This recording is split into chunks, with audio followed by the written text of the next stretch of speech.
Welcome to the Unveiled Epic Echoes channel. Today, we're diving deep into an unexplored historical mystery. Beneath the quiet breath of dawn, where the early light folds itself gently over drifting mist, and the world seems to sway between waking and dreaming. The story of the river that remembers begins to unwind like an ancient ribbon of time. Long ago, before cartographers traced borders, and before towns rose from timber and brick, there flowed a river in the heart of what would one day become the American Midwest. A river so winding and serene that the tribes who lived beside it believed it held memory as surely as the earth held roots. They called it the Keeper of Echoes, and believed it carried the forgotten truths of every age, whispering them to those patient enough to listen. Centuries later, when America was still young but pushing westward with restless ambitions, a quiet historian named Wynne arrived in a small settlement along the riverbank. She had traveled far from the eastern cities, drawn by rumors of an old waterway said to remember every secret ever surrendered to its depths. She sought truths not found in textbooks or government records, but truths hidden in the folds of time, was neither bold nor driven by fame. She was steady, thoughtful, and consumed by a gentle curiosity that often led her toward mysteries others passed by. In the settlement of Greenwood Ford, she rented a small cabin near the water, close enough that the steady murmur of the river lulled her into sleep each night. Locals spoke little about the river's strange history, offering only half-formed tales of ghostly reflections seen at dusk, or voices carried across the current on moonlit nights, dismissed these as folklore at first, until the night she walked along the river's edge during a gentle rain and saw something impossible, a faint image drifting just beneath the surface, a flicker of movement that didn't belong to fish or wave or shadow. It looked like a procession of figures, dressed in garments far older than any settler had worn, moving as though trapped in an endless silent march. Mesmerized, she knelt at the bank, and the mist around her thickened as though drawing her closer. The figures grew clearer, an ancient people carrying woven baskets filled with luminous stones, walking along a riverbank not shaped like the one she knew, but familiar in its curve. When she blinked, the vision dissipated into swirling silver ripples.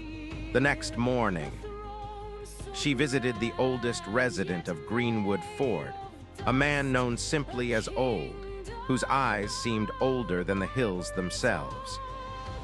He listened without interruption, his weathered hands folded on his cane. When she finished, he nodded slowly and said the river sometimes remembered too strongly, especially for those who came seeking stories.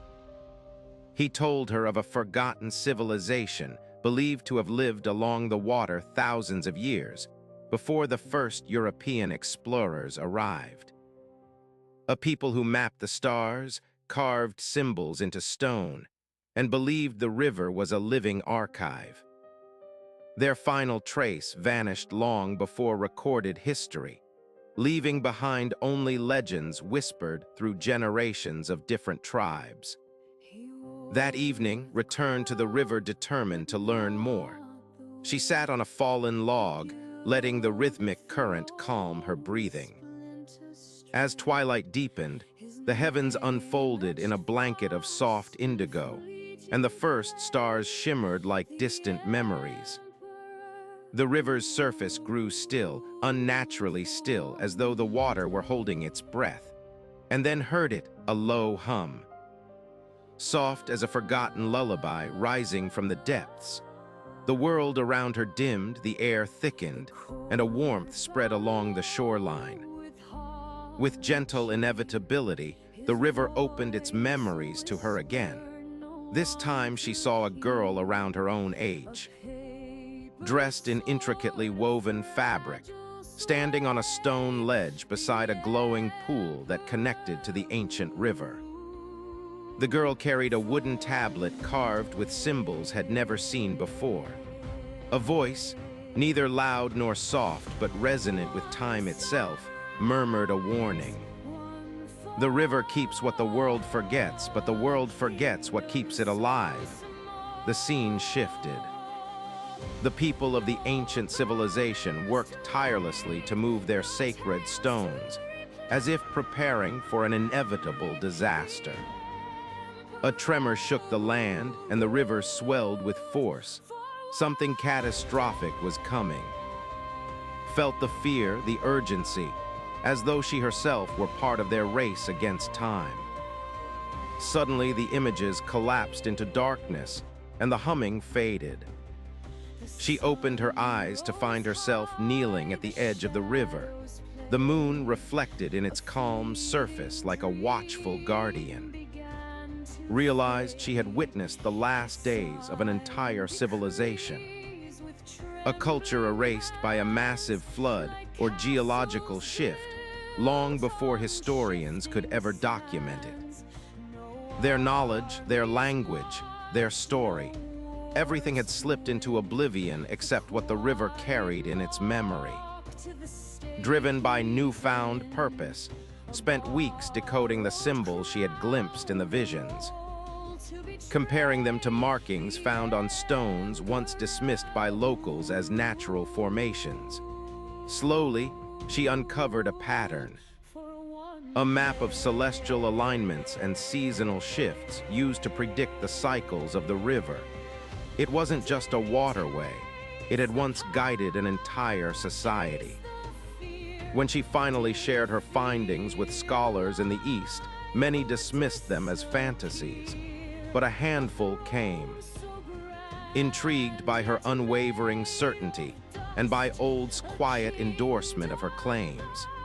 Together, they uncovered remnants of stone structures buried along the riverbank, aligning perfectly with the visions described. Though the findings never reached global fame, they rewrote a small yet meaningful corner of American prehistory.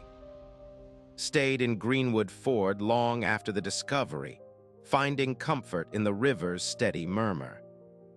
Sometimes, early in the morning or just before sleep, she sensed the river whispering still.